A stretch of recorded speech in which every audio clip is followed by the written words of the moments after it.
انسان پر بد آئی ہے. اگر آپ رحمۃ اللہ تعالیٰ علیہ نے کرم نہ فرمایا تو مارا جائے گا. جب بادشاہ حاضری دے کر واپس لوٹے تو اس کی آنکھیں روشن ہو چکی تھی.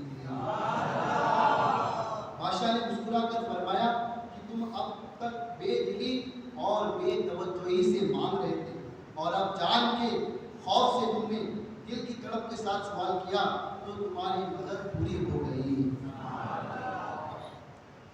پہلے میٹھے اسلامی بھائیوں، معلوم ہوا کہ اللہ پاک کے ولیوں کی مزارت پر خلوص دل سے دعا کے آداب بیان کرتے ہوئے فرماتے ہیں کہ اللہ پاک کے اسماء و صفت اور اس کی کتابوں خصوصاً قرآن و ملائکہ و انبیاء کرام علیہ السلام، بالخصوص حضور صلی اللہ علیہ وسلم اور اللہ پاک کے اولیاء بالخصوص حضور غوث اعظم رضی اللہ تعالیٰ عنہ کو اپنی حاجت کے پورا ہونے کے لیے وسیلہ بنائیں کہ محبوبان خدا کے وسیلے سے دعائیں قبول ہوتی ہے. قرآن پاک میں اللہ کریم اپنی بارگاہ میں وسیلہ اختیار کرنے کا حکم دیتے ہوئے ارشاد فرماتا ہے، ترجمہ کنز ایمان، اور اس کی طرف وسیلہ ڈھونڈو.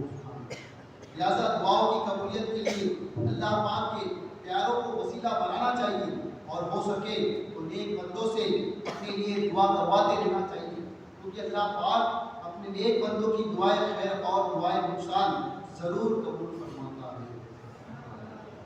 جیسا کہ حضرت الحاج مولانا عبد المصطفیٰ اعظمی رحمۃ اللہ تعالیٰ نے فرماتے ہیں، اللہ پاک کے محبوب بندوں، علماء، اولیاء و تمام صالحین کی کسی کے خلاف دعائیں بہت ہی خطرناک اور ہلاکت آفرین بلائیں ہیں. ان بزرگوں کی دعائیں ضرر اور پھٹکار وہ تلوار ہے جس کی کوئی ڈھال نہیں، اور یہ تباہی و بربادی کا وہ زہر آلود تیر ہے جس کا نشانہ کبھی خطا نہیں کرتا. لہٰذا ہر مسلمان پر لازم ہے کہ زندگی بھر ہر قدم پر یہ دھیان رکھیں کہ کبھی بھی اللہ پاک کے نیک بندوں کی شان میں ذرہ برابر بھی بے ادبی نہ اٹھائیں، اور بزرگان دین میں سے کسی کی بھی دعائیں ضرر نہ لیں، بلکہ ہمیشہ اس کوشش میں لگے رہے کہ دعا کے لیے خدا کے نیک بندوں کی دعائیں ملتی رہے، کیونکہ نیک بندوں کے نقصان کے لیے دعائیں بربادی و خوفناک اشارہ اور ان کی دعائیں آبادی کا شریف پل ہے. آئیے اس ضمن میں ایمان افروز حکایت سنتے اور اپنے دل میں حضرت عثمان بن عطا رضی اللہ تعالیٰ عنہ فرماتے ہیں کہ جب ابو مسلم خولانی رحمۃ اللہ تعالیٰ علیہ جب مسجد میں سے اپنے گھر کی طرف تشریف لے جاتے تو دروازے پر پہنچ کے اللہ اکبر کی صدا بلند کرتے. جواب میں آپ رحمۃ اللہ تعالیٰ علیہ کی جوزہ محترمہ یعنی آپ کی بیوی بھی اللہ اکبر کہتی. پھر جب آپ صحن میں جاتے تو اللہ اکبر کہتے. جواب میں آپ کی جوزہ محترمہ بھی اللہ اکبر کہتی. جب کمرے میں داخل ہوتے تو پھر اللہ اکبر کہتے. اور جواب میں آپ رحمۃ اللہ تعالیٰ علیہ کی جوزہ محترمہ بھی اللہ اکبر کہتی. یہ آپ رحمۃ اللہ تعالیٰ علیہ کا روز کا معمول تھا. ایک رات جب آپ رحمۃ اللہ تعالیٰ علیہ گھر تشریف لائے اور آپ رحمۃ اللہ تعالیٰ علیہ نے دروازے پر پہنچ کر حسب معمول اللہ اکبر کہا، لیکن جواب نہ ملا. کہ جب صحن میں پہنچ کر اللہ اکبر کہا تب بھی جو ہے جواب نہ ملا. پھر جب کمرے میں آپ پہنچے اور اللہ اکبر کہا تب بھی آپ رحمۃ اللہ تعالیٰ علیہ کی جوزہ محترمہ نے جواب نہ دیا. آپ رحمۃ اللہ تعالیٰ علیہ کی جوزہ محترمہ نے آپ کو کھانا دیا اور چپ چاپ زمین پر بیٹھی رہی. ایسا لگتا تھا جیسے وہ آپ سے ناراض ہے. آپ کے گھر میں روشنی کے لیے چراغ تک نہیں تھا، لہذا پھر بھی شابر و شاکر تھے. جب آپ نے اپنی جوزہ کو ناراض پایا تو اس سے دریافت کیا کہ اے اللہ پاک کی بندی، تو کیوں پریشان ہے؟ یہ سن کر وہ کہنے لگی، تمہارا امیر المومنین حضرت امیر معاویہ رضی اللہ تعالیٰ عنہ کے یہاں بہت بڑا مرتبہ ہے، وہ تمہاری بہت تعظیم کرتے ہیں. اگر آپ ان سے ایک خادم مانگ لیں تو تمہیں ضرور عنایت فرما دیں گے. ہمارے پاس ایک بھی خادم نہیں جو ہماری خدمت کر سکے. خادم آ جائے گا تو ہمیں آسانی ہو جائے گی.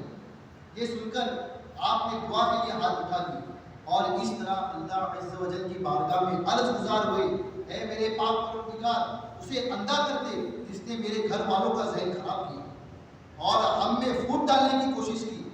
آپ رحمۃ اللہ تعالیٰ نے کی دعا کا اثر فوراً ظاہر ہوا اور پڑوس کی ایک عورت کی آنکھیں اچانک بے نور ہو گئی جو اپنے گھر میں ہی بیٹھی تھی.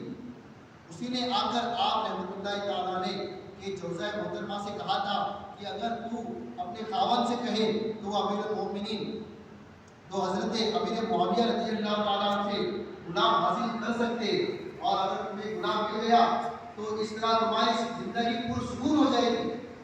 کچھ نظر نہ آنے کی بنا پر اس نے گھر والوں سے کہا, تم نے چراغ کیوں بجھا دیا؟ گھر والوں نے کہا, چراغ تو جل رہے ہیں, شاید تمہاری آنکھیں بیکار ہو چکی. اب وہ عورت بہت پریشان ہوئی اور جب اسے معلوم ہوا کہ حضرت ابو مسلم خورانی رحمۃ اللہ تعالیٰ علیہ کی دعا کا اثر ہے تو اپنی حرکت پر بہت شرمندہ ہوئی اور آپ رحمۃ اللہ تعالیٰ علیہ سے معافی چاہی اور زاروں قطار ہونے لگے اور عرض کرنے لگی کہ مجھے اللہ پاک کی رضا کے لیے معاف کر دیجئے. اللہ پاک کی بارگاہ میں دعا فرمائے کہ میری آنکھوں کی روشنی, میری بینائی لوٹ آئے. آپ رحمۃ اللہ تعالیٰ علیہ نے آپ رحمۃ اللہ تعالیٰ علیہ کو اس پر ترس آنے لگا اور آپ رحمۃ اللہ تعالیٰ علیہ نے اللہ پاک کی بارگاہ میں دعا کے لیے ہاتھ اٹھا دیے اور اس کی بینائی کی لیے دعا کی. آپ رحمۃ اللہ تعالیٰ علیہ ابھی دعا سے فارغ بھی نہ ہوتے تھے کہ اس عورت کی آنکھیں روشن ہو گئی اور وہ بالکل ٹھیک ہو گئی. سنا آپ نے کہ اللہ والوں کی دعا ایسا اثر ہوتی ہے کہ ادھر ان نیک بندوں کے منہ سے دعا نکلتی ہے, ادھر اللہ پاک کی بارگاہ میں مقبول ہو جاتی ہے. ان کی دعاؤں سے مصیبتیں ٹلتی ہیں, غم دور ہوتے ہیں, تقویٰ و پرہیزگاری اور جذبہ عبادت نصیب ہوتا ہے. لہذا ہمیں بھی چاہیے نہ صرف نیک لوگوں کی دعائیں